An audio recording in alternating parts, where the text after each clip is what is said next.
And if you want to speak, please use your little hand icon so that I can see you and I'll be able to call you to speak. Let's have an open, engaging, and honest discussion. What is it like to be a Ghanaian living in the UK right now? So the forum is open and I invite your comments.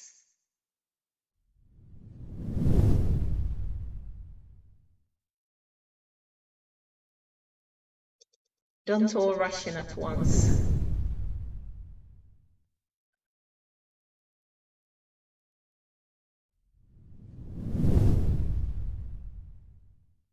Is there someone who would like to kick off the conversation by responding to what it's like to be a Ghanaian living in the UK at this moment? What are your experiences? Recording in progress.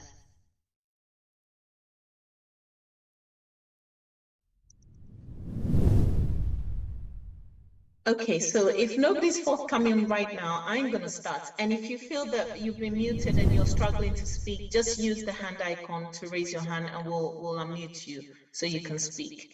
I will kickstart and say, what's it like for me as a Ghanaian living in the UK? So even at the level that I like to think I operate at, I find living in the UK sometimes challenging. It has its triumphs and it has its challenges, but mainly I want to focus on some of the challenges. As a Black woman living in the UK, I feel a double disadvantage. As a Black woman, a community person, and I have to say a single parent, I feel a triple and sometimes a quadruple disadvantage. And I observe that I'm always having, within the framework of living in a country like the UK, having to prove myself in order to be heard. And I am not talking within the Ghanaian community. I'm talking in my professional life and to some extent in my public life. And so I feel like I have to, most of the time, compensate for some of the core disadvantages. I'm having to tackle issues of covert racism and sometimes overt discrimination against me. How do I cope with it? As an African and as a Ghanaian, I was brought up to be stoic and to be resilient. And as a result, I tend to apply a spirit of resilience. But there is only so much resilience can do. And so I tend to use my knowledge and my skills to try and prove myself in an environment that is not always friendly. I have to say, however, that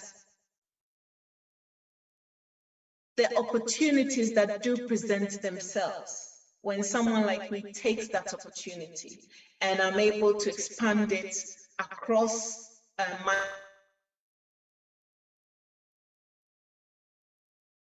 my own networks in order to establish all goals that I've set myself, it can be very rewarding.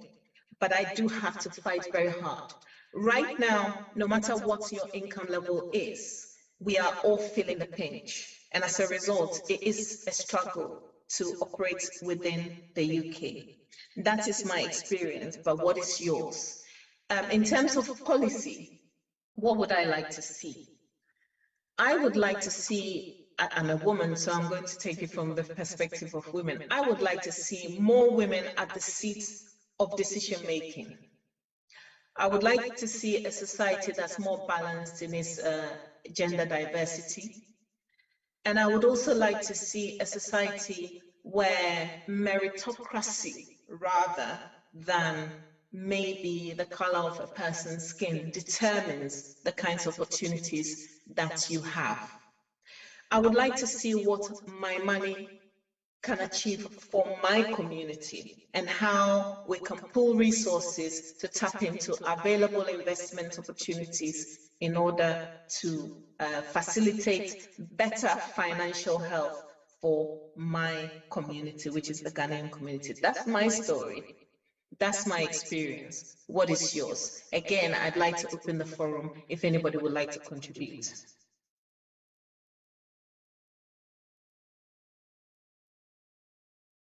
Right. I see that Mr. Raphael Niayatepe, you've raised your hands. Please unmute yourself and go on. Thank you very much, Manyana Soyo, for inviting me to this program. And thank you all for the warm welcome. Without much ado, I just wanted to come in, to break the ice. Probably that might help a few other people to come on as well. I think for me, the core issue is the sense of isolation that probably a few of us might be feeling. For most of us, our families may be back home in Ghana, and you tend to feel as if you're on your own. And you would have thought that probably being a member of some of these associations might kind of eradicate those kind of sentiments that you feel. Personally, I'm in Luton here on my own. I think without any, what do I say, without criticism of the leadership of the Ghanaian Union here, I tried to reach out to see whether I could join. And despite several attempts, have not succeeded, And that then bothers me as to whether there are people who are trying to reach out, find that sense of community, find that sense of belonging, and they're not finding it. For me, it questions the purpose of some of these organizations. So in terms of, for example, we form an association, is it just for the purpose of probably a funeral or some of these social occasions that we have? What kind of care do we give to the individual who belongs to this association? What support is there? Because a lot of people are on their own and probably they need somebody to reach out to, So I think my personal experience here in the UK is the idea you feel a sense of isolation. If you're not careful, you might throw yourself into certain organizations to try and give you that kind of support. But then it would have been so nice that as part of our mission and part of what we're doing, we try to put in these systems that takes care of people in such situations. So in summary, sense of community, that lack of sense of community. That's for me, my general experience. Thank you. Thank you, Mr. Raphael. Thank you for that, actually. So the first issue that I have picked up is that there is a general sense of isolation among the Ghanaian communities, even though we have joined associations. So I'll come back to the question, how can we tackle this particular issue? Overall isolation within the Ghanaian community. Does anybody else want to join in?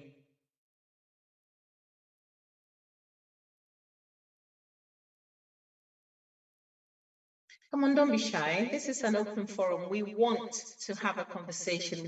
This is a safe space. We want to have a conversation because as a national body, we want to be able to be effective in providing a nationally focused policy service to you. So please, this is not the space to be Ghanaian and be quiet. I've sat in a similar forum with our Nigerian friends, and I can tell you they're not shy.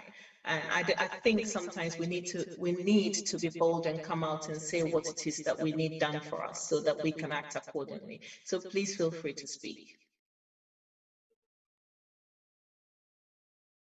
And that goes for the executive too.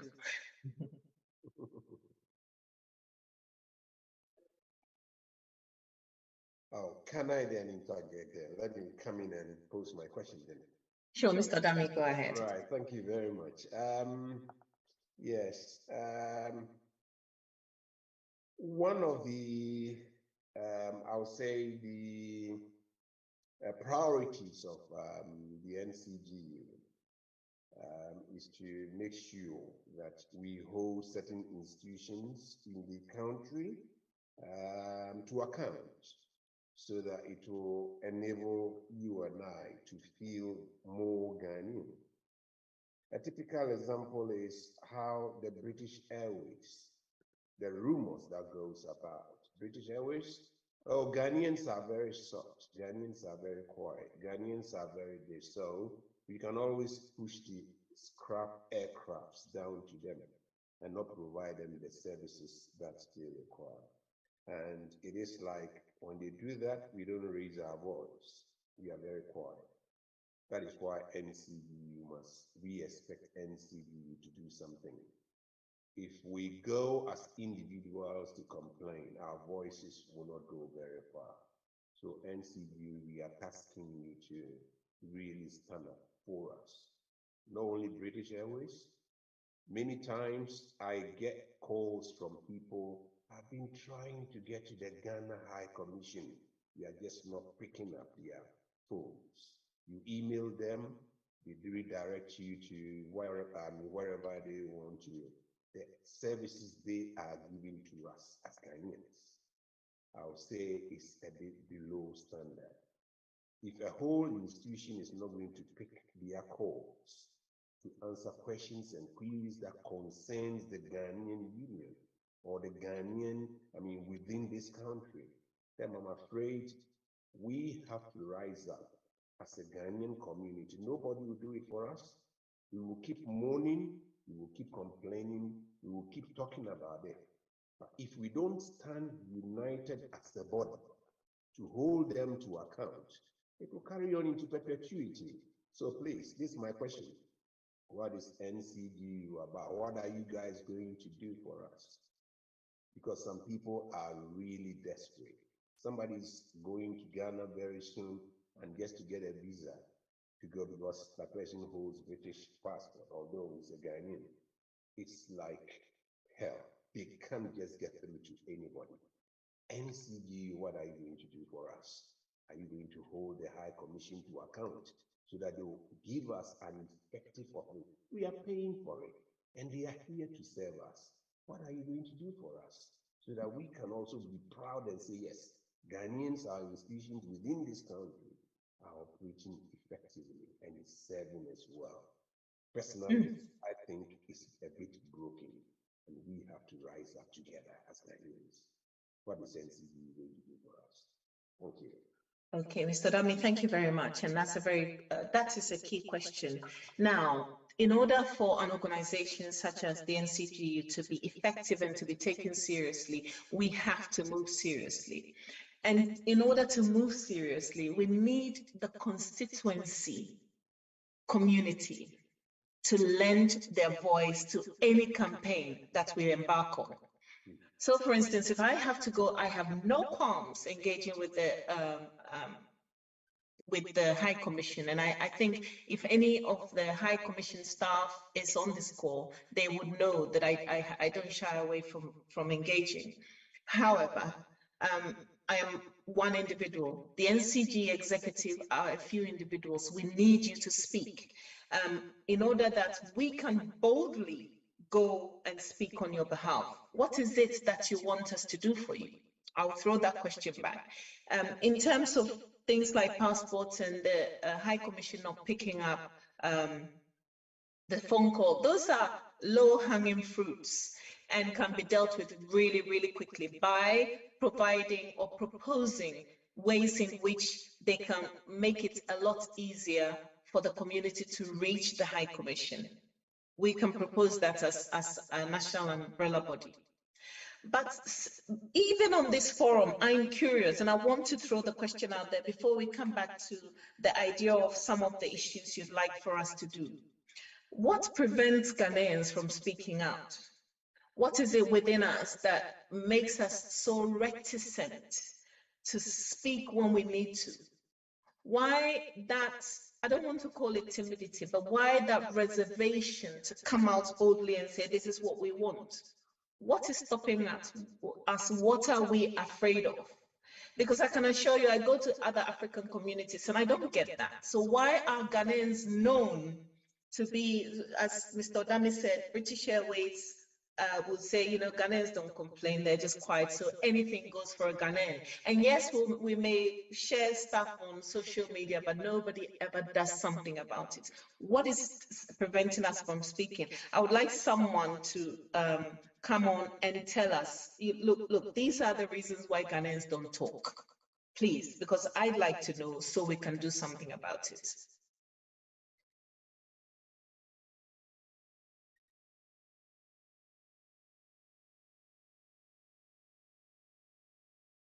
Anybody wants to jump in at this point? Mr. Raphael, please unmute yourself and go on. I hate to see my manye sitting down. Nobody responded. So yeah, I'll just throw in something. Probably I think that it has to do with something about our personality as Ghanaians. I think there's a certain sense of deference. There's a certain sense of respect that we are trained nationally with. We are trained to kind of defer to people in authority in a certain way. Now, as a school teacher, I have encountered people from different communities. For example, you meet without any without trying to be derogatory to any community. I mean, you meet people from the Caribbean, they are quite assertive. You meet people from Nigeria, they can be very assertive as well. Whereas you meet a Ghanaian, we're quite laid back, quite mild-mannered. So probably if you extrapolate this to the national level or to a wider level, you might see that, okay, probably, whereas the Ghanaian has to be very forceful and push for things, we might be a little bit more reserved, probably calculating, trying to, be cautious. I think we are quite cautious by nature. And the factor, it is in our nature as Ghanaians. Probably we might, or we would have to look at the context in which we are operating and realize that, look, if you don't speak up, nobody will speak up for you. And this country is governed by law. The rule of law is supreme. Nobody is superior to you. So long as we are all equal before the law, if the issue have a principled issue, you should be able to speak to it. Of course, nobody is saying that you have to go and insult other people, which is not in our nature. But then we have to probably conscientize our people, try to encourage, make people aware.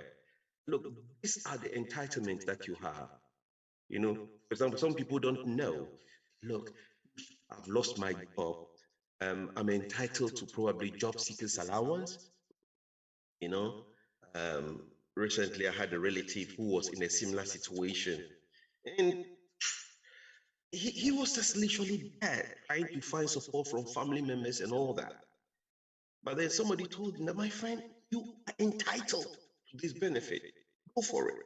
He went for it. He said, of course, you're entitled to it. Okay.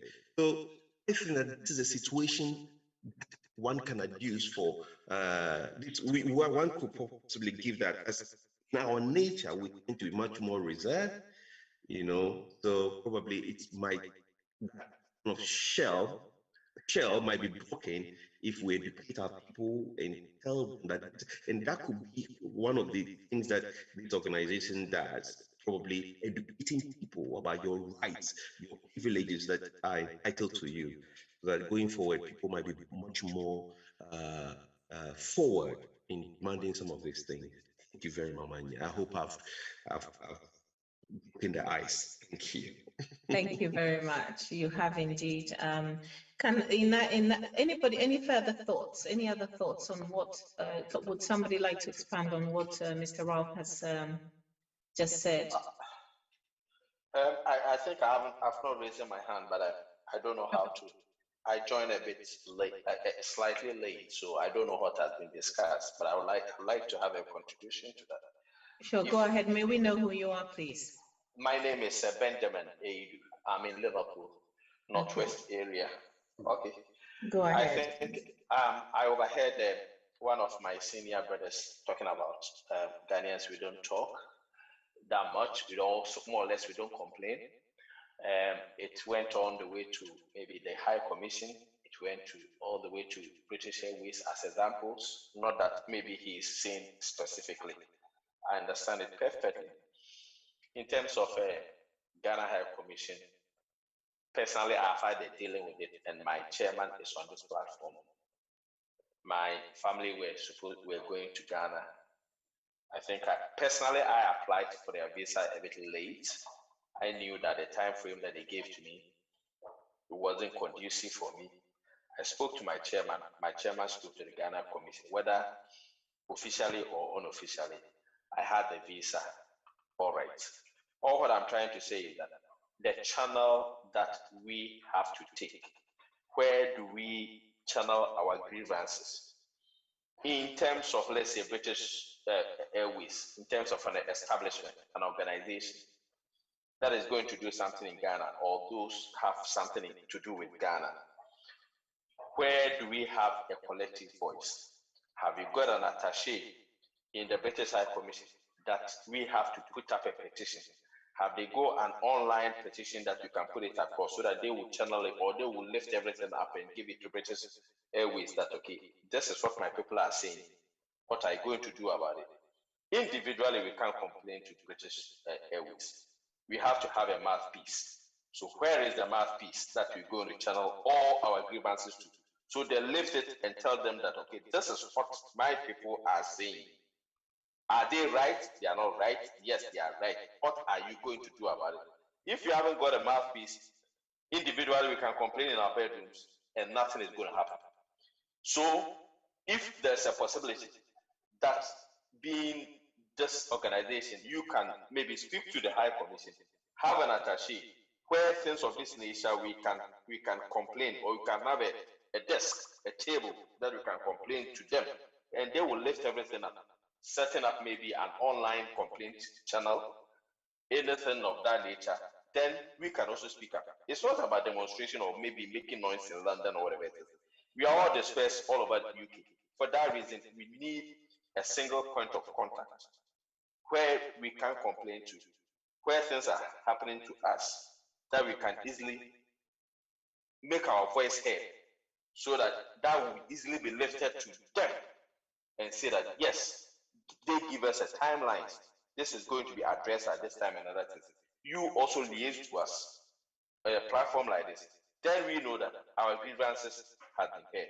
So that is what I'm going to say about it. I don't know whether I can make a contribution now, or maybe a topic of this nature is not appropriate in this platform.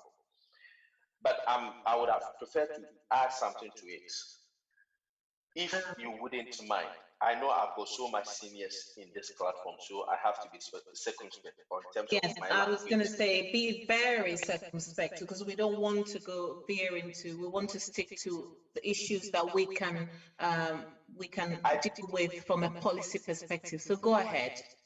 Of course, I don't know what were initially discussed. I wasn't home, and I, as soon as I got to my join this line. But please carry on. If only if I'm a little bit over 50, I've lived with Rawlings and I've lived with all the presidents that I've seen. I've seen structural adjustment program throughout all the whatever it is that IMF has brought to us. As we are here as Ghanaian British people, or British Ghanaians, or Ghanaian British, we have to speak to our current government. You know what? Since Rawlings' time, that I grew up to see, there has been numerous times that Ghanaian politicians have come to this country to come and law us or to come and speak to us or other communities to go and invest in Ghana. We've never had any accountability. How many companies since Rollins' time has been opened and how many has collapsed? Recently, our vice president came. They wear their suit and other things and they came to speak to us about it. What are they trying to achieve? Some of us have invested in Ghana and the investment has gone wasted through the means of successful governments. Investment is not just going to plant maize or going to plant or going to do galamsey. It can be financial investment. Some of us have used our money to go and buy bonds, and the bonds has whisked away. Everything is gone completely. Then you turn around and you come back again to come and tell us that we should go back to Ghana to be invested. Account to us. Okay. Please tell them to account. Make accountability since Rollins' time. All the things, structural adjustment program, all the journeys that they've used the first class to come and tell people in England and other communities to go and invest in Ghana.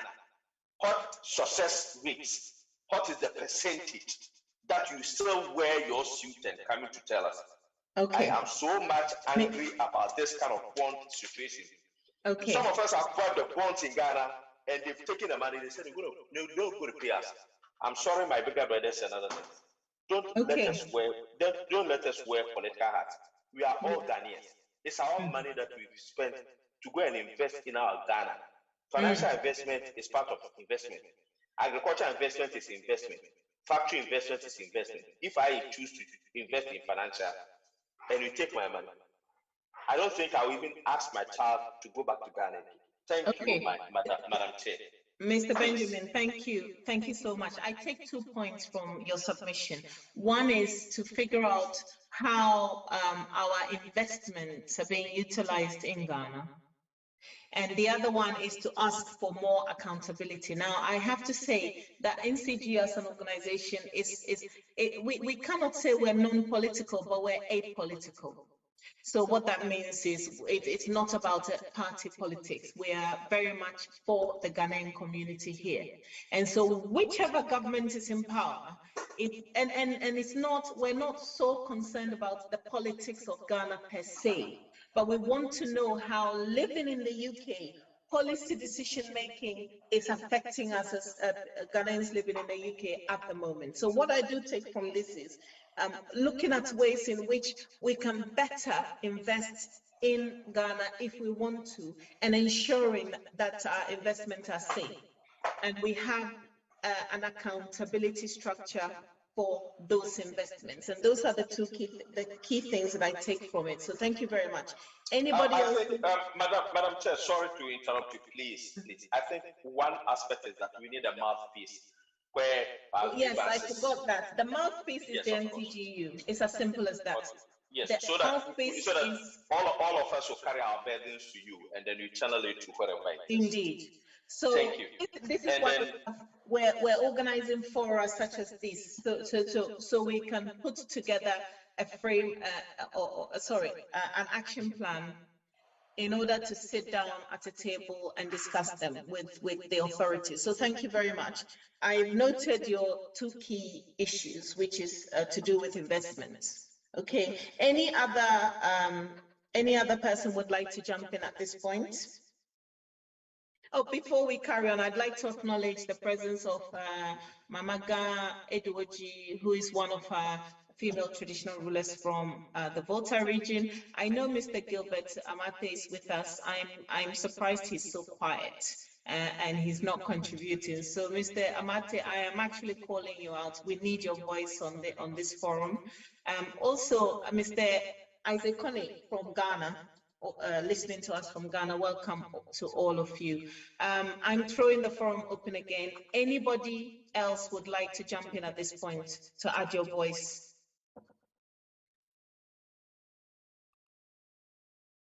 I've raised my hand so I can speak now. Yes, okay, carry on, Vice. Okay. Carry on, Vice. Yes, can come in afterwards. there are a few things coming up. Well, you asked about my experience as a Ghanaian living in the UK. Yes. And we've talked about we've heard about where sometimes we can feel isolated, where we can feel that we don't have anywhere to channel our voices. What I will say is this: as I mean, I've been here for not too long, but maybe getting on to 26 years, and that is as long enough for me to experience. Yes, we have a community, my experience at least in Liverpool, that people keep themselves to themselves. And we all go through some bad patches where sometimes we just need somebody to write a letter for you or lead you to see someone to a council body or something like that to sort out an issue, be with accommodation and all those things. And many sometimes, as it's most of our community members are in the low economy, and they feel so overwhelmed when things like that come. But then there is no one for them to go to. And some areas do better. I mean, the Midlands, they have their social workers organization, which is quite laudable. But what my personal experience is that most of the time, the professionals in our communities quite often don't get engaged with the general community as activities.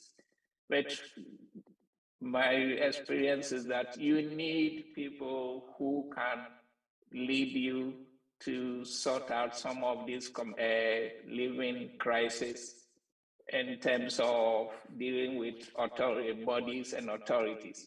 And it's so glad that at least we got our MC today, accountant. If I get problem with my tax, maybe I can go to him for advice. But so things like that, and that is why I personally have kept myself in the community activities, because we need the people who can lead the general community to sort out issues that bother them, and that's mine. Thank you. Thank you. Thank you, Dr. Mpiankam. Going back to what you said reminded me of something that was mentioned earlier. And I wanted to ask the question before Mamaga comes in, whether this idea of isolationism, this idea of inability or reticence to speak out, as linked to our upbringing, is propagated by a collective mindset. By that, I mean, because we've all been brought up in that way. Are we then collectively preventing each other from speaking? Because when I was growing up, anyone who knows me knows that I'm not shy to speak. However, I know that in my Ga community, for instance, if you happen to be forward, if you happen to be someone who pushes, if you happen to be someone who's bold, who engages, it's not unknown for someone to say to you, and excuse everyone on here who doesn't understand Ga, but it's not unknown for you to be told, you know, language that diminishes your ability to perform. Language that pulls you back and puts you in a corner where you think, well, in order not to offend the sensibilities of everyone around me, perhaps I should keep quiet. Do we think we're propagating this behavior because we've all been, so it's some kind of collective cognitive performative behavioral dissonance, and we're using that as a way to stop each other from talking? And I know, Mr. Ruff, you put your hand up, but I'll give Mamaga the opportunity to come in. And then I think also Ghana Community Bristol, you also want to speak. Mamaga, please unmute yourself and make your submission.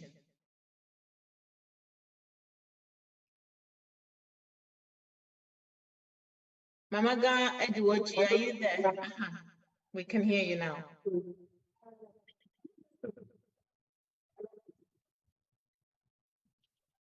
Mamaga, can you hear us? Okay, your line is not coming very clear, so I would ask you to mute for a moment, and then we come back to you, okay? Ghana Community Bristol, please unmute yourself and speak. Okay, thank you very much. Can you hear me? Yes. Yeah. Okay. Okay. I want to sort of add to what Madam President said, with regards to isolation within this country and the fact that people don't really speak out on issues. I think there are two sides to the coin. The fact that when people are in Ghana, they are very loud. They will not keep quiet. They will shout. They will jump. They will do all kinds of things. They will scream. We hear that on the television, the radio stations, all over the place. But when they come to this country, they are different people. And I don't know whether it's due to the fact that people circumstances are different, and also perhaps because they are in a different country and perhaps the culture is different. So out of that, they become, timid. They don't want to speak, with perhaps the fear of maybe getting themselves into trouble. I don't know. But when people are back home, they are very loud. They shout. You hear them on the radio, and they will challenge everything. So I think we have to be able to encourage our people in this country, regardless of your personal circumstances, your personal situation. I think as a community and as community leaders, more especially the Ghanaian community, chairs within the various regions, we have to be able to get to a point where we bring our people together. We have to be able to speak out for them. We have to be able to encourage them, let them know that, look, regardless of your personal circumstance, this country is different. If you have to challenge something, you have the right to challenge it. At the end of the day, as somebody said, the rule of law is working very well in this country. So I think we as a community, more especially the regional leads or the regional chairs, we have to do a lot to support our people. We have to be in the community. We have to be seen as existent. And I can give you a typical example. I mean, Ghana Community Bristol, there are over 1,000 people living in Bristol, and on our platform we have over 200 people. And we make our platform and the WhatsApp platform so engaging. People can ask questions, people can put stuff there, and although we have rules surrounding what you're allowed to put there and what you're not allowed to put there, but people are so engaging. And when people have issues, sometimes they'll just put a little bit of it on the platform, and then people contact them behind the scenes and start having that conversation. So it goes to say that the various or the local community, Ghanaian communities within the United Kingdom have to be strong. And I want to advise people living in various places. If you're in Manchester, you're in Liverpool, you are in Nottingham or whatever, try as much as possible and get in touch with your local community chair. It's both ways. Yeah. If they can't come to you, try as much as possible to approach them and get your issues to them. And the more you do that, the more you also strengthen and empower them so that they can take the issues to NCGU so that we can see how we can help you. Thank you. Thank you very, very much. That links into what Dr. Piankam said, and I was wondering whether perhaps we should encourage the regional unions to set up community professional champions with some of the issues that he raised, such as issues as simple as letter writing, helping with CVs, etc. So maybe something that the regional bodies must look at and put together for their local communities, but also beyond that, be able to encourage, motivate, and challenge. Those are the three key words that I picked from what you said. Thank you very much. Mamaga, are you ready?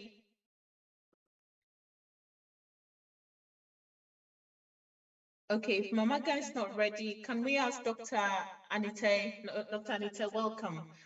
Please unmute yourself and proceed.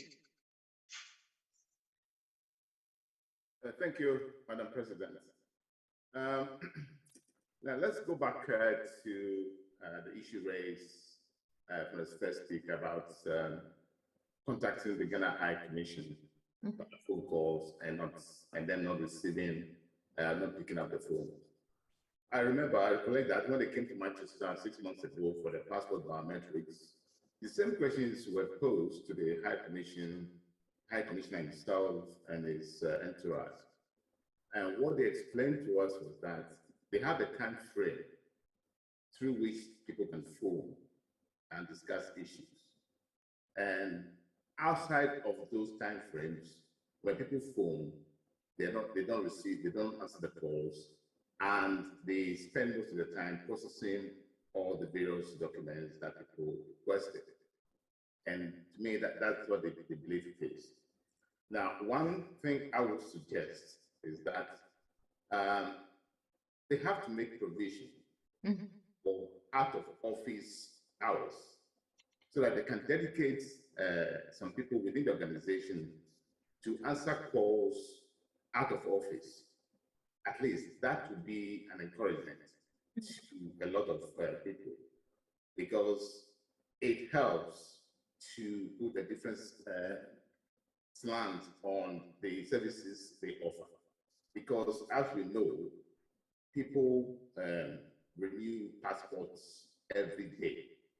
People's passports are renewed every day across the region, across the UK. And that is a big service that they need to get, and also the visas.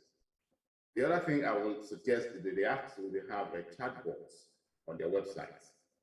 Chatbot these days with the artificial intelligence, they can use that as well to help resolve answers to the questions. So that can easily be done these days. And that is the takeaway we got in Manchester when they came to do the passport processing biometrics. Now, they promised to come here in June, and it's very sad to say that we've not heard from them. We've not heard anything from them as to their time frame of coming to Manchester again to process the passport biometrics. Our community, people have been asking me and others about when the High Commission will come back to Manchester to do the passport biometrics. And we always spoke to the executive to talk to the chairman to come to the High Commission to get relevant information. They also spoke about the need for the person in Ghana that almost everybody in Ghana to do any transactions with telephones or banking, you have to have a Ghana card. And there are some of us here in the UK with accounts in Ghana, bank accounts. They wrote to us, oh, you have to update this form and you have to put the Ghana card number. So some of us have the Ghana card. We have a Ghana card and we don't know the time frame as to when the processing of the Ghana card will take place in the UK. The last time the answer I got was that the officers in the UK have not yet been trained in the processing of the Ghana card. So I believe these are some of the issues that NCGU can take on with the High Commission, because they are pressing issues. As somebody mentioned about investment in Ghana, you have to have the Ghana card. You have the Ghana card. Now, I couldn't communicate with certain people in Ghana because their SIM cards have been blocked because they don't have Ghana card. They go there and there's long queues and queues and queues and nothing gets done. So these are some of the policy issues that we have to take issue with the High Commission, who is the face of any government in Ghana. And we have, as the Madam President said, we've always supported government in Ghana, irrespective of party affiliation. Some of us don't belong to a political party. We support the Ghana government. I've been here since 1976, and we supported all governments that came here, and we process things with them. We always have to process passports. We always have to get visas and other issues that we need to address.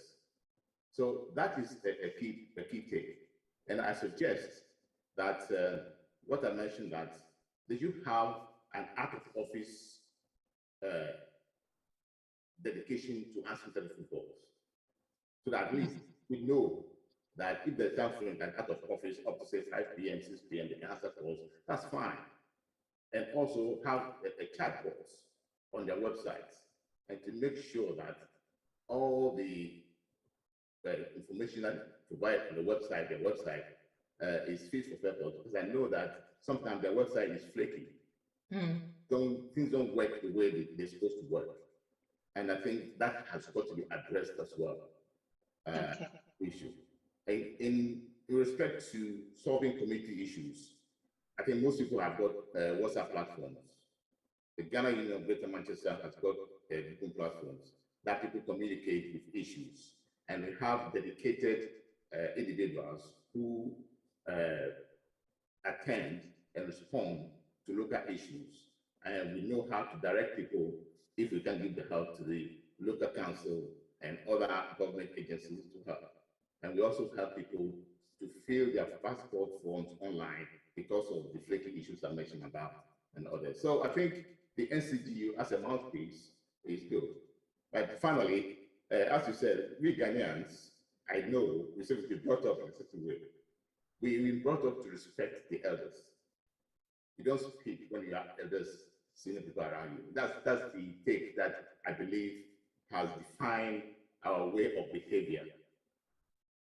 Look at Nigeria. When the government, the ABC, says something, Nigerian government said, no, the plane is not in Nigeria anymore. Yes. Yes. Nigeria no more. Then they stop it straight away. And that's a Nigerian issue.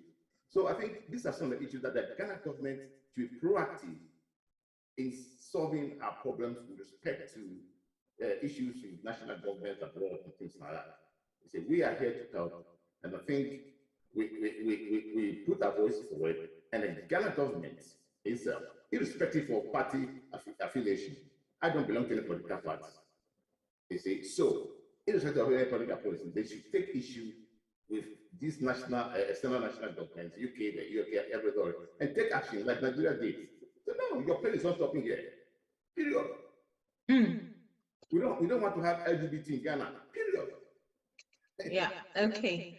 Mr. Anita, I wouldn't want to go into the certain debates at the moment, which are quite sensitive, but I understand where you're coming from. And I think one of the things, two things I want to pick up from what you said, the idea that Ghanaians were brought up with respect, we're talking about Nigeria, where people prostrate before elders. So Nigerians are also taught respect of elders, but why are they bold and we're not? So I think, as someone mentioned before, when we're in Ghana, we're quite happy to engage in debates, but when we go abroad, there is this feeling that we need to be quiet. And again, I want to throw it back to the community for us to think very carefully. Are we as a community propagating this need to be silent? Because the moment somebody raises their head above the parapet, then we shut them down by saying, I mean, it's the allegory of the cave, isn't it? If we're all quiet, who are you to speak? And therefore, we don't encourage each other to be bold enough, whereas Nigerians encourage each other to be bold. And the idea that other African countries are not, somehow, we are brought up to be respectful, and other African countries are not. It's not. We all know that's not true. So we need to learn, and we need to be bold. It does not matter what anybody is saying. Secondly, I find it really unacceptable that a high commission will say something like, oh, we have a time frame within which we respond to calls, and after that we don't take calls. It's unacceptable. Every progressive institution knows that you have to have a separate call center. And so for me, from an NCGU perspective, maybe it's time to sit with the Ghana High Commission. So rather than come up with reasons why something is not happening, they will provide strategies or solutions as to why something must happen. I think at this juncture in the global community that we live in, we cannot be saying, oh, it's because of this, it's because of that. It's not going to work for us anymore. And I think we need a strong Ghanaian voice in the form of NCGU to do that. So if you support us, we are going to take it up with the High Commission and ensure that there is someone to pick up the phone while the back end office stuff is going on. And then thirdly, Ghana card in the UK.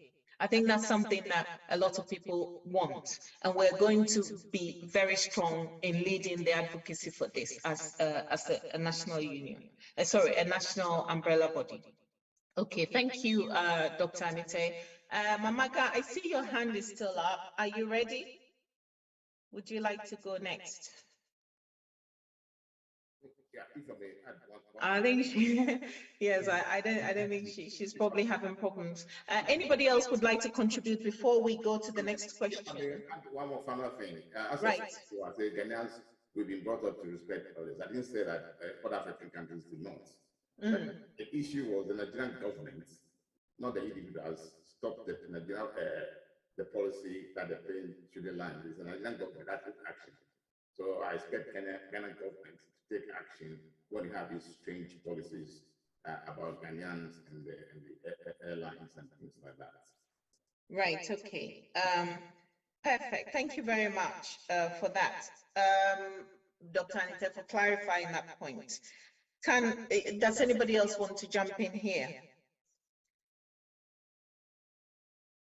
Does anybody else? I know there are certain people who want to join the call and they're struggling for whatever reason to join, but I hope that if you know of anybody who is struggling and they get in touch with you, please forward them the details, the link, so that they'll be able to join us. Thank you. Anyone else wants to jump in?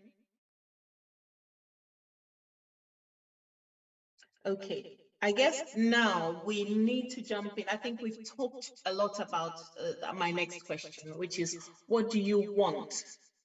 To you, what does a national umbrella body look like? And in terms, and I want us to focus on policy, okay?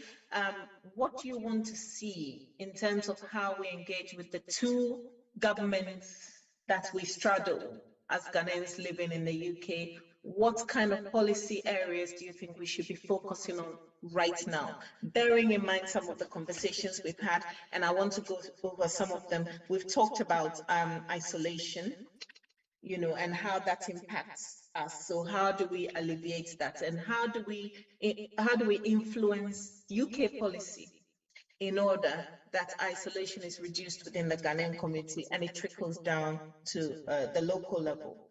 And then education about our rights, those kinds of things that Ghanaians are entitled to, in order that Ghanaians can access welfare when they need it. That's another thing we took away. And then we've been asked to speak to government about how to be accountable for our investments and to protect our investments. And that's a key policy issue. How does our money work for us when we invest it? And then we've discussed about how we can change culture based on our circumstances in order to reduce this idea of timidity within our community. And we talked about encouraging, motivating, and challenging ourselves. And then we have discussed the time frame, that this idea that the call center closes at a certain time at the Ghana High Commission, and how we can facilitate change. And then finally, the Ghana card. How are we going to advocate to ensure that the Ghana card is introduced as quickly as possible, how we can apply for it in the UK? Now, so based on these scenarios and these discussions we've had, what areas would you like us to focus on going forward in terms of advocacy and policy engagement for you as a community?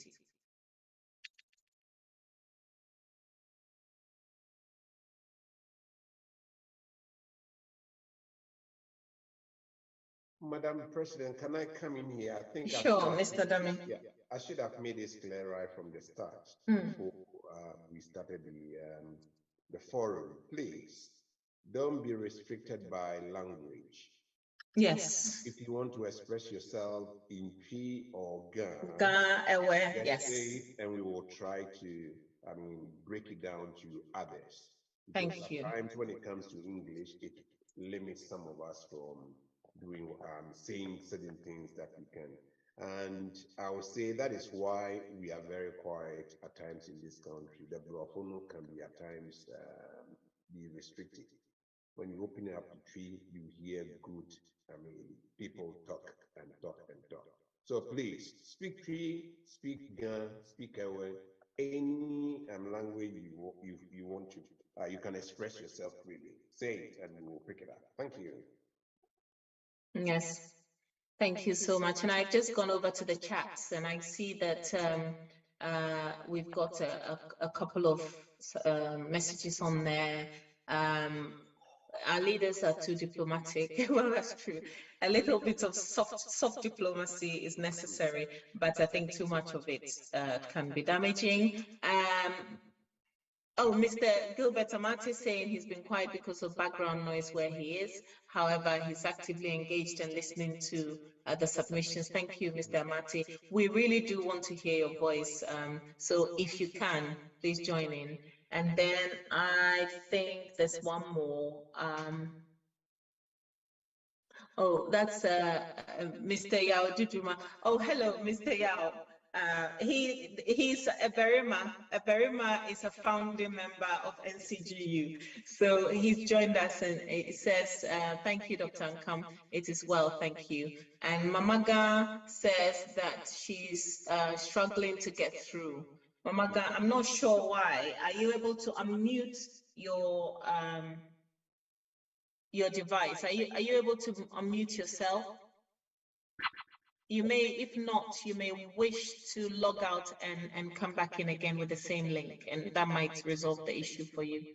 Okay, and feel free to use the chat as well. If you'd rather not speak, please use the chat to engage with us. We don't want it to be me, my voice alone speaking, or only a handful of people. We want a lively discussion, a session.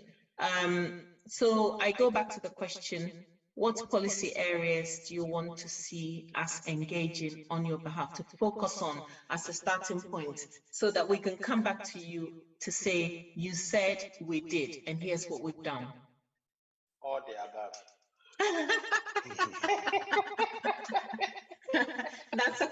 That is a cop-out, Mr. Benjamin. That's a cop-out. We want to push policy, and maybe I think you read about 5 different policies or 5 different categories. Could you repeat that? Can you repeat them again? Hello? Oh, yes, that is exactly what I was come on. Yeah. Mr. Benjamin, let me allow Mamaga to speak and then back to the Can you hear me discussion. now? Yes, we can. Yeah, I'm very Mamaga, sorry. where's Zolo? No, I'm still at work. We are doing some barbecues at work. And I am the host there. I'm hosting the barbecue. So the noise and everything, I don't think I can speak much. But I'm hearing everything. And so,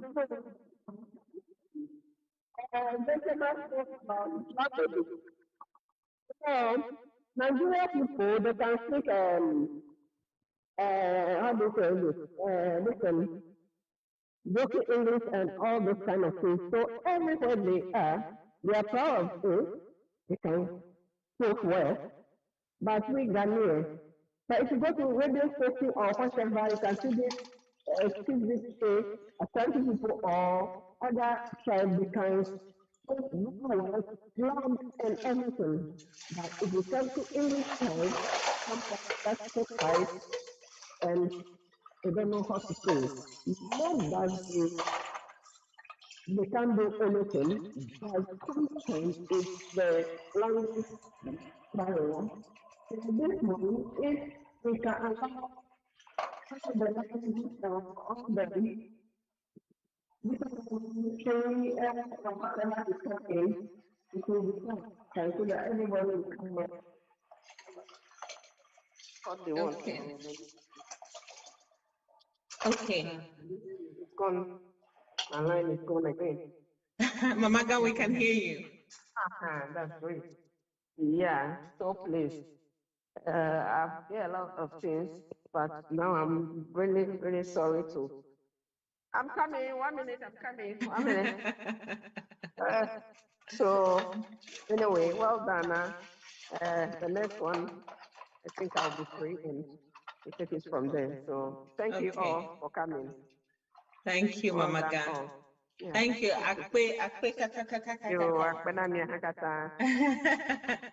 Okay, so that was Mama Ga. As I said, she's a traditional ruler from the Volta region. And from what I hear Mama Ga saying, perhaps we also need to be looking at the local level, setting up ESOL lessons for some of our brothers who, I mean, English is not our first language, is it? So for some of our brothers and sisters who may struggle to, you know, engage in basic expressions, I think those kinds of language navigation skills that would allow people to be able to perform within their communities. If we have ESOL lessons and we can engage with the local authorities for some funding, I would encourage us at the regional level to do that, to support our communities. So that's a discussion we can have. I know that in terms of priority, someone has put the first priority as Ghana card. So we've noted that down as our first action point. I know I can see Madam Patience Quay, all the way from Ghana, Assistant Commissioner of Police, Madam Patience Quay, and former head of Ghana's anti-human trafficking unit is on the call with us. Madam Patience, I see your hand is up. Please carry on. And welcome. Good evening. Good evening to everyone. Good evening. I've been following your discussions, but one thing that I have not heard so far, I don't know whether maybe in conclusion you mentioned that. I've not heard anything relating to children, our children and the youth. Because most of the things that you are discussing is relating to adults, but we claim they are our future leaders. And I always tell people that if we don't put in effective mechanisms, effective policies, initiatives for our children, then one day they cannot be the kind of leaders that we wanted them to be. So I don't know the project. I don't know whether you have something for the youth. If you don't have, then you have to create a space for the youth and the children. Thank you. Thank you very, very much. And I think that's a very important and key aspect. And that links back to isolation. I worry actually sometimes that our youth are living in an age of technology, so much so that they're losing their social interaction skills somewhat. And I worry that how, when we were growing up in school, boys used to come to some of us girls and give us these really dodgy chat-up lines to break the ice in order that we can have some kind of relationship interaction. I worry that they're losing that. But beyond that, how do we translate things such as investment culture? How do we educate them on financial management? How do we educate them on our culture and owning it and being proud of it, even as kids born in the UK, etc.? So the idea of children and youth is something that we would look at. I think it would be worth creating a separate platform with NCGU youth, you know, where they can also be engaging in issues that affect them. And maybe we need to organize that from the regional level, NCGU Youth Forum. And then we at the national level can set it up.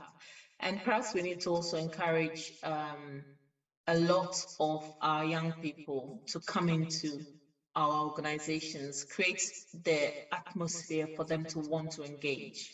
So it's not just another old people's forum and they don't want to be involved in. So that's a very good idea. Thank you very much, Madam Patience. Now, Ashoko Kwe, and we are noting that down as one of our action planning going forward. Any other submissions?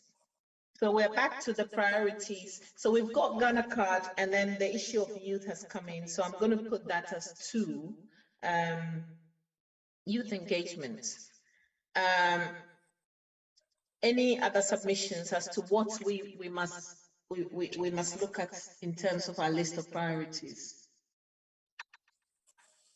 Madam Chair, am I online? Yes, you. Yes, Mr. Benjamin, you are. Yeah. List of priorities. I think the application. How should I put it? Applying for visa is very cumbersome in terms of the lines that they put asterisks on. That is mandatory. If you go there, things that you have to upload onto the platform before you apply for visa to go home is so many, and there are so many. I can't recollect them straight from my head, just on top of my head.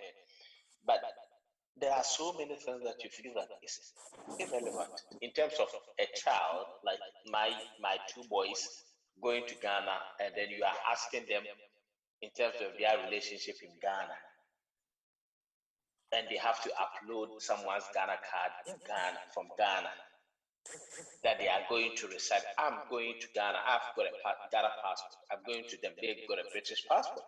So why are you asking all this? Though I've applied for family visa. So we have to go through them and maybe separate.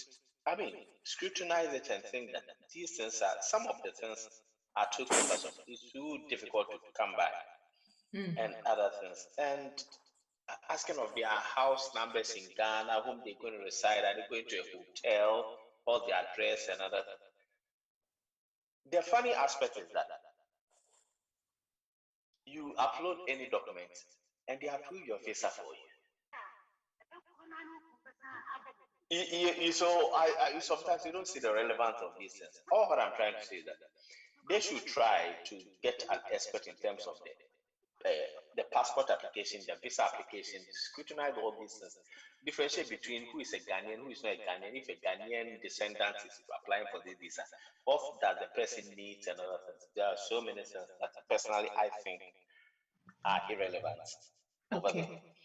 I don't know where it's going to fall under the policies that we have to speak to them, but more or less like our Ghanaian, whatever it is, Ghana High Commission has to engage in a professional, whatever it is, and then sit down with some of us or some of you, I mean, you, the leaders, and think through of things that we think it's more relevant to our descendants who are going to go to Ghana, and a foreigner who is going to go to Ghana. What does the requirements about?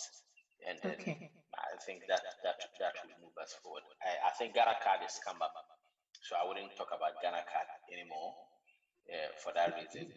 Personally, Ghana card is more or less like 10 years or so, you get it. And if you don't travel for 10 years, it all expires. So, yeah.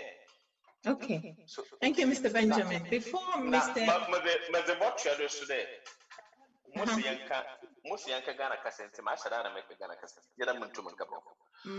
Mr. Botchado today, me chairman. Me no live up to it. Oh, yeah, zippy. Now, time beyond there's all kinds of okay, for football one more work on one pair of Baba, Mobile, another one pair of Bobby, what's one car. Liverpool, another Liverpool, and on card. You when you be had it.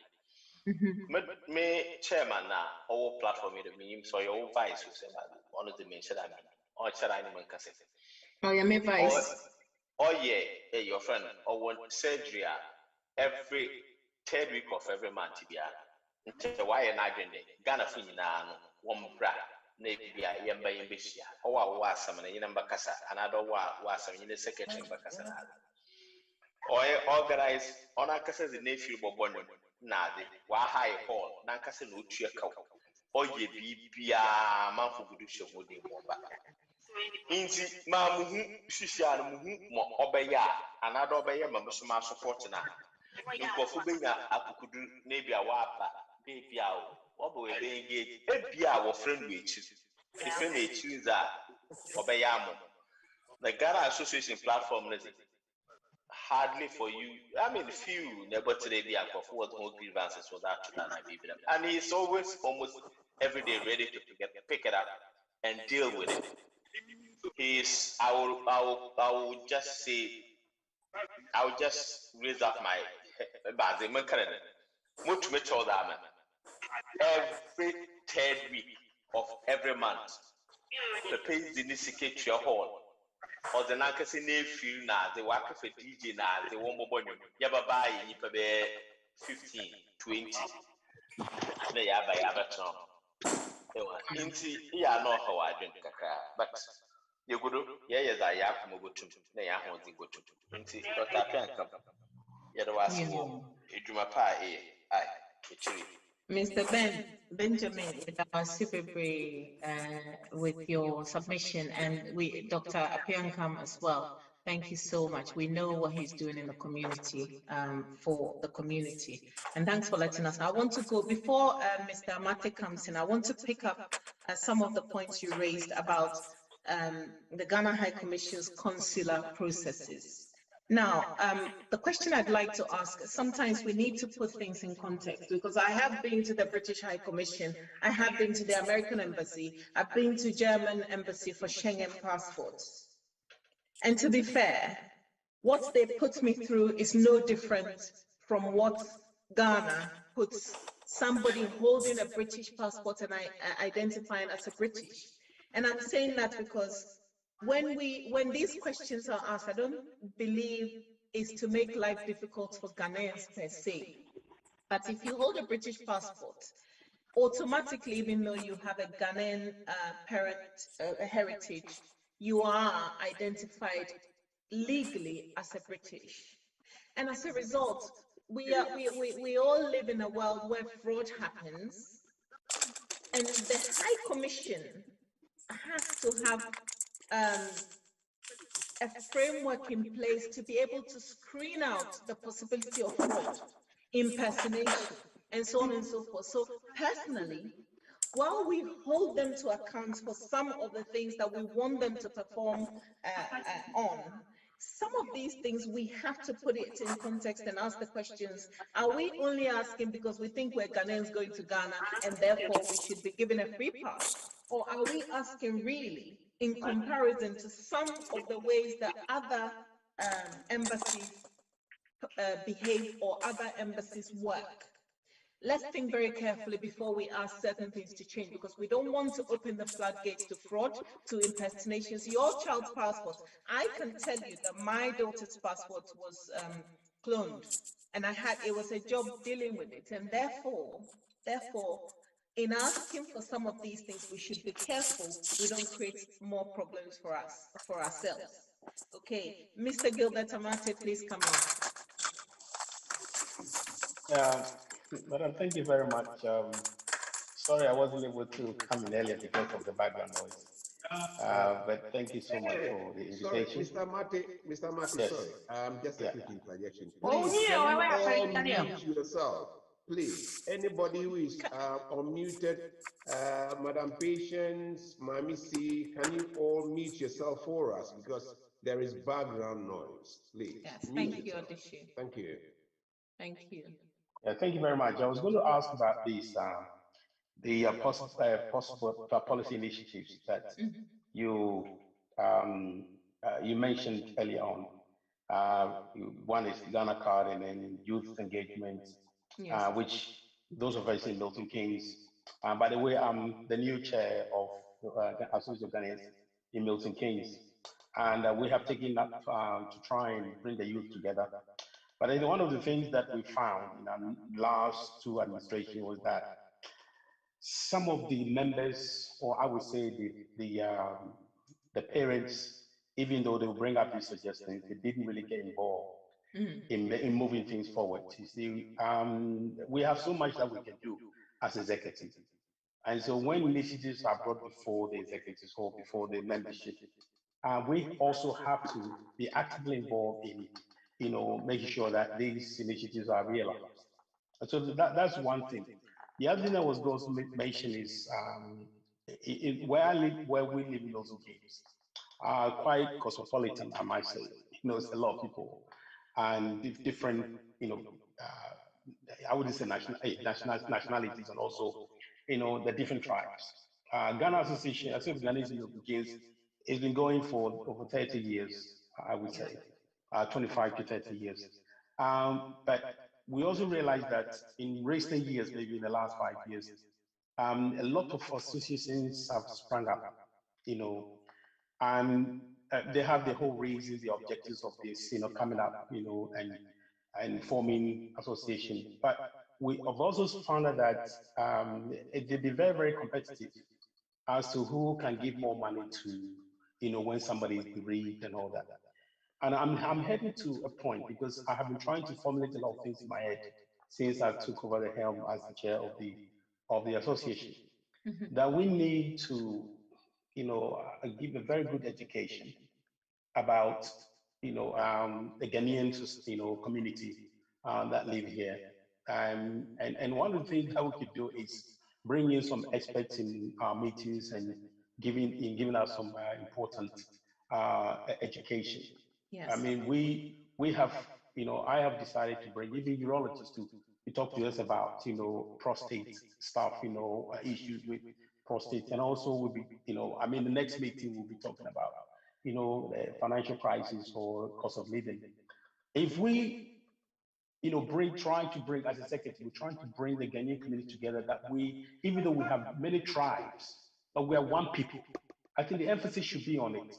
Even we're speaking different languages, we are one people, and that will help to, push the agenda forward. But where we have, like I said earlier, where we have this kind of competitive spirit, competitive agenda with different organizations, different associations within a city, it doesn't help, So I think one of the things that NCGU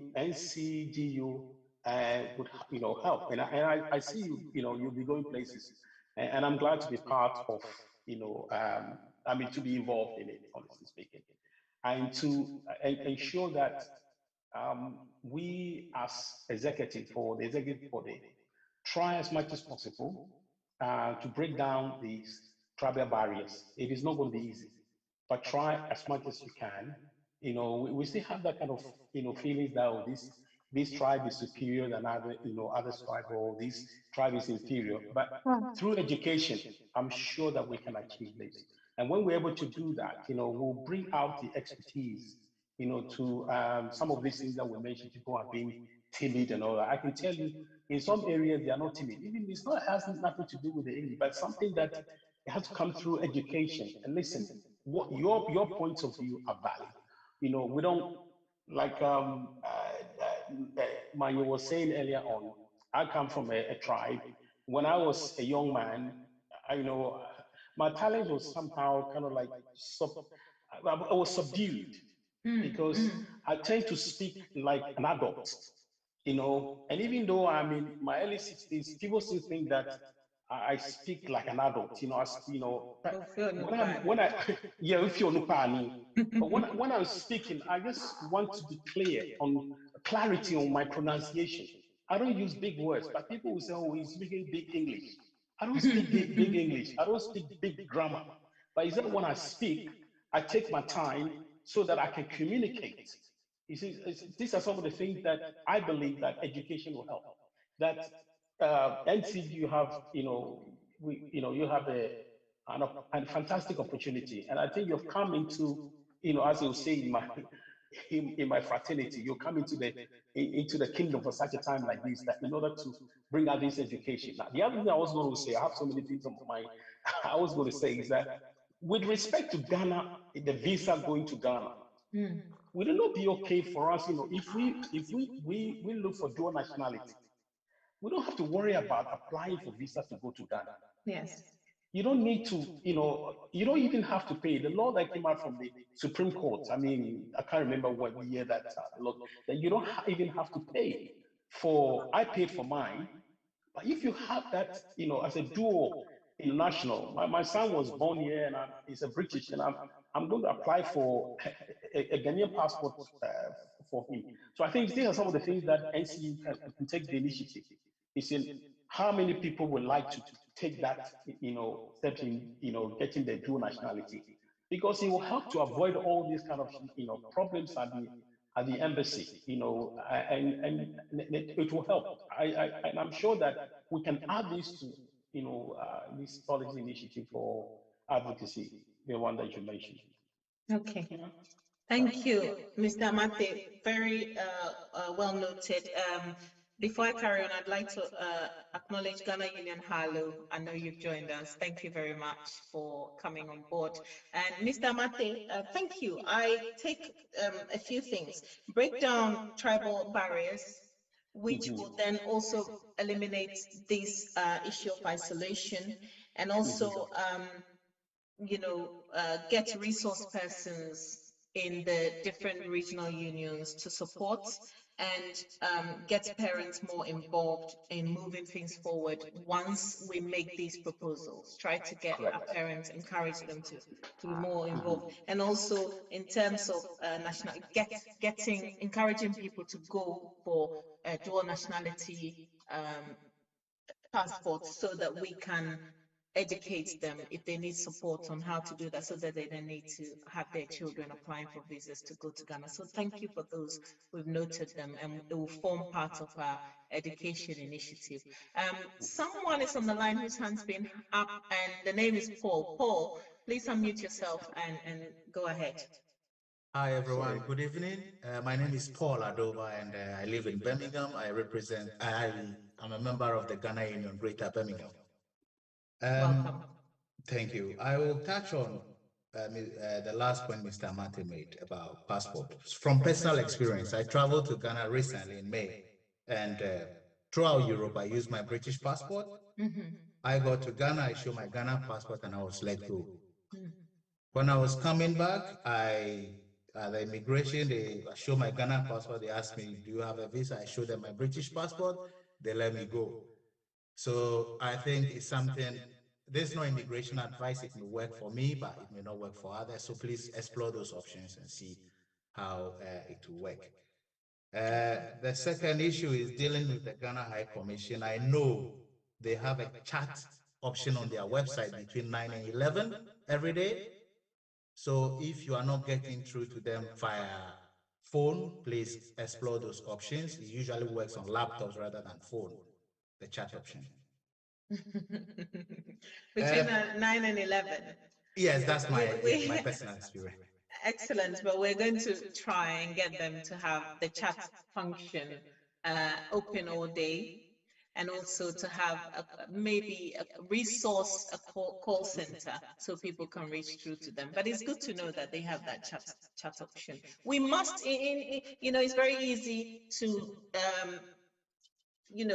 list the issues we're not happy about, but I think we need to be able to propose solutions and support the Ghana High Commission, because at the end of the day, it is our High Commission. As citizens of Ghana, actually, those buildings are collectively ours, and the service is there for us.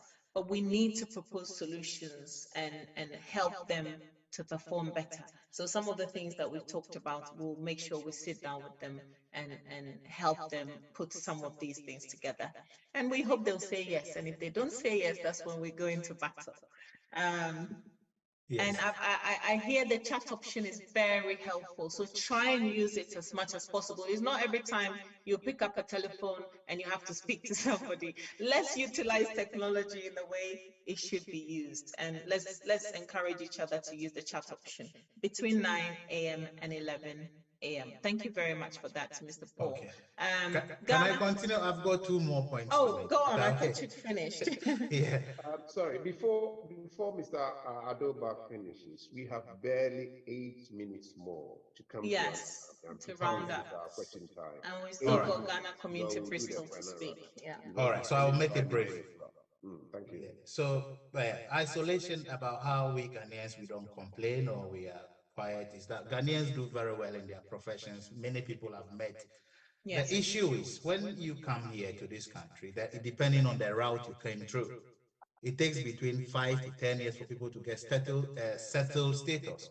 So between those periods, people are very mindful of what they say, how they act, because in the end, it will go against you. Ghana is about 30 million people. Nigeria is about 200 million people. True. So though we share similar cultures, but so it's a very balancing situation. So it's just a contribution. And second, the last item is most of our people belong to churches and they're happy there. I don't know against churches or anything. So if we can, leadership can take education to the churches about policy and issues, because some of the churches do very well. They organize funeral schemes, they organize support schemes and all those kind of things. So if you can explore those options. Thank you very much. Okay, thank you very much. So basically size matters.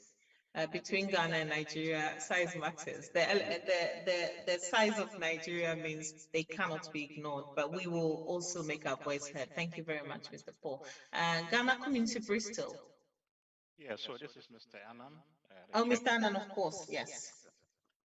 I just want to add something to what Paul said. Paul Paul as chairman of Milton Keynes, and this is in relation to challenges of sort of various tribal communities that have been a challenge. Well, I mean, these things are not things you can stop, because obviously people feel very comfortable belonging to their own small tribal associations, and we have a few of them in Bristol. And I think what you can do is to use them to your advantage. So for us, what we do here is there is this big, Ghana community in Bristol. There is Fanti community in Bristol, and there are a few around. So we work with them when there is anything going on. We invite them, we send them invitation letters. Although they are all part of Ghanaian community in Bristol, and they are all on the main Ghanaian community platform. So you need to work with them, because there are sensitive issues that can be discussed within their own tribal small communities that cannot be discussed on the main platform. So we have to give them that respect. We have to give them room to operate. But when there's an event happening, they all get involved. We invite them, we show them that respect by writing specifically to their chair, and they respond appropriately, and we get them involved in most of the things that we do. So that is working for us. The second thing is, with us, we also recognize the fact that people belong to various interests. People have different interests. So as a result of that, what we have done is that besides our main Ghanaian community platform that we also have a subset of subgroups. So we have these small groups. We have sub interest group on child and social care. We have some on information technology. We have some on different areas. So people also feel more comfortable belonging to all these small special interest groups where they chat, they bring ideas, and they giggle around and that kind of thing. Because sometimes some people might not feel comfortable chatting on the main platform, but when they are in their small special interest group, they are able to relate very well, talk a little bit about their profession, what they are doing at work, and what might interest you, and they bring things up, and that kind of thing. So that's the way we have managed to work around.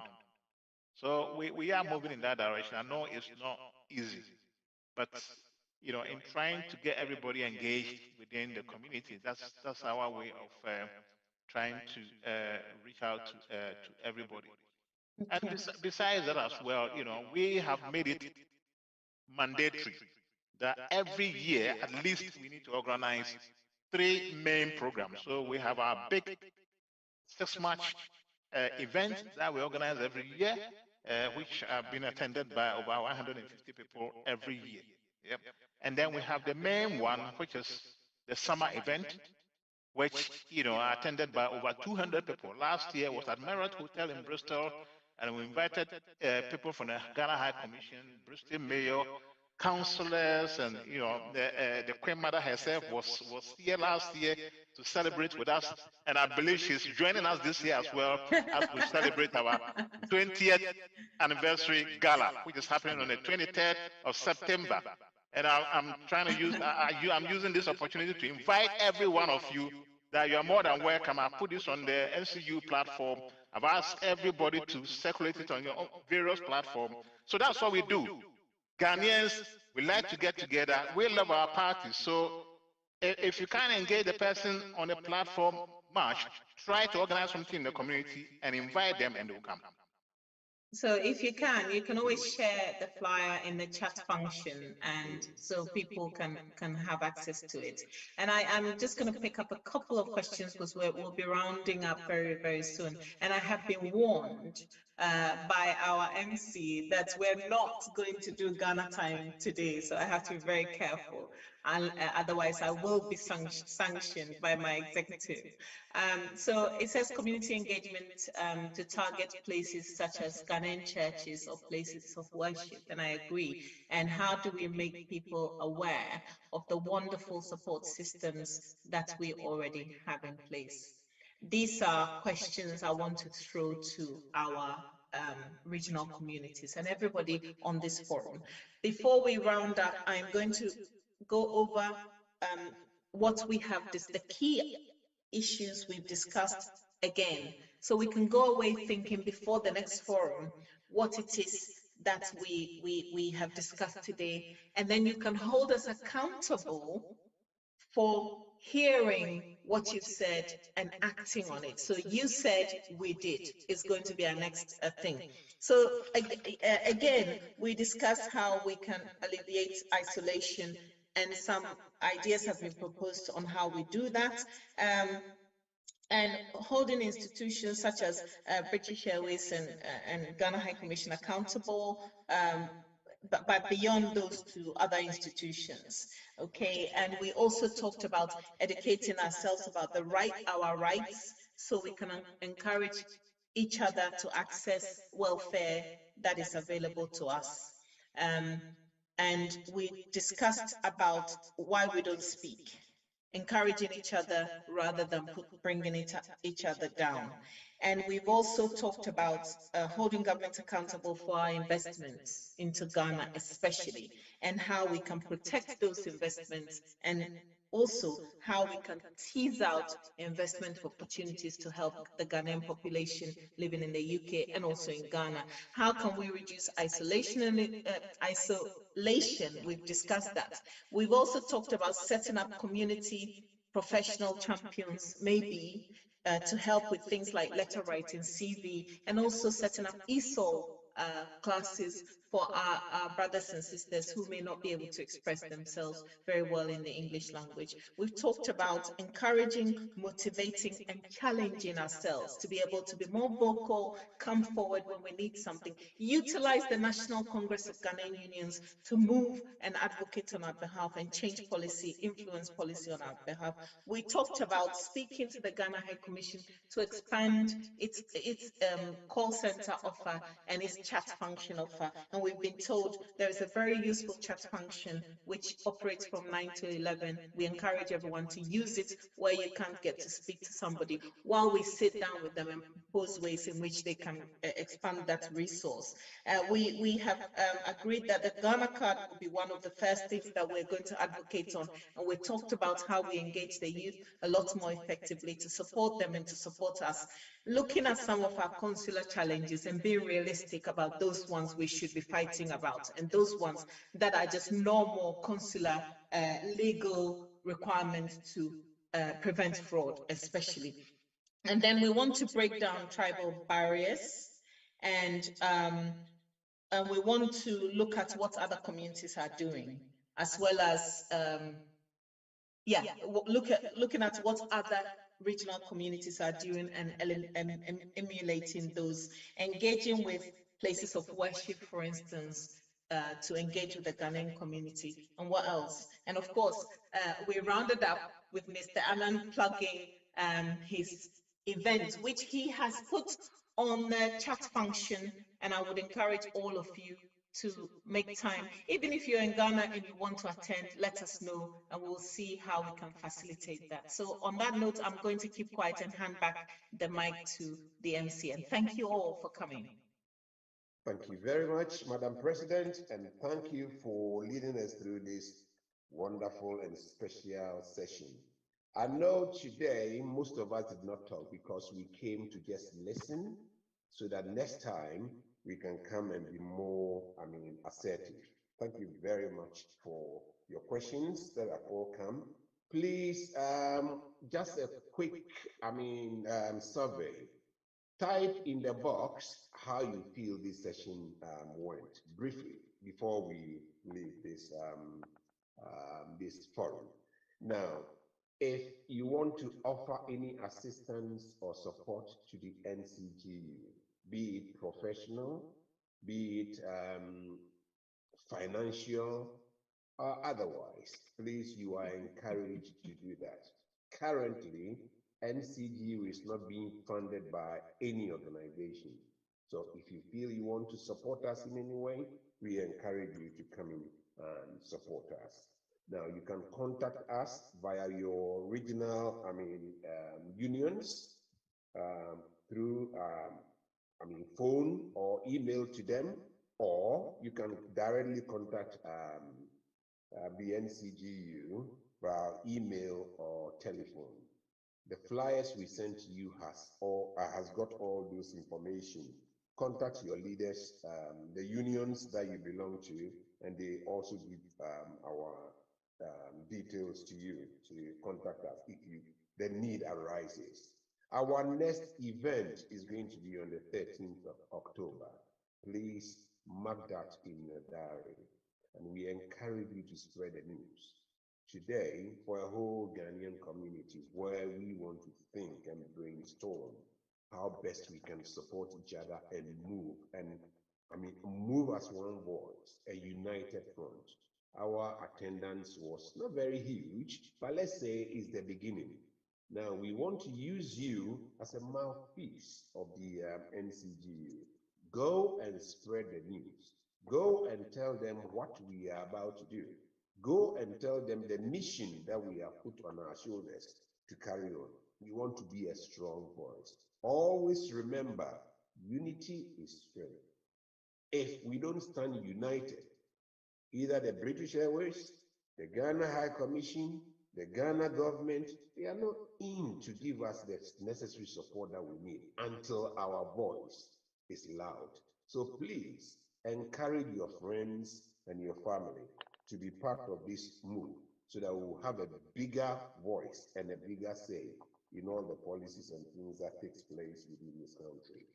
Thank you very much once again for your attendance. All the dignitaries who joined us, we appreciate your presence. Everybody who came in today, we appreciate your presence. And the executives of the NCGU, thank you very much for having this vision to carry us through and bring us together to stand as a united front. Our special thanks goes to our host, the President, Na Chucho. We've sucked a lot of saliva out of you tonight, and I know very well that you are cut out for that. So you did your best for us. God bless you. Let's all remember to support us, especially those of us who are faith people. Let's remember to support us through our prayers, that the vision and the mantle that has been put upon her shoulder will not be only upon her, but we are all going to be part of it and support her carry out this mission that we want to put across to the Ghanaian community. Yes, we can. That is what Obama said, and it's a slogan. If Ghanaians set their hearts that we can do it, we can do it. Please, let it be a burden on our hearts, and NCG will be great and be a strong voice for the Ghanaian community in the United Kingdom. Thank you very much for coming. And remember, it's 13th October 2023, 7 o'clock to 9 o'clock. We're going to get together again. God bless and hope to see you once again. Thank you. Thank you. Oh, Right. before we go, I realized that the former president, Dr. Kwebuchi, was had joined us. We hadn't acknowledged him. Just thank you very much, Dr. Kwebuchi, and a good night to everyone. Can the executives remain behind for a few minutes while everyone else logs out? Thank you. Right. Have a good night. Good night, all. Good night, all. Yep.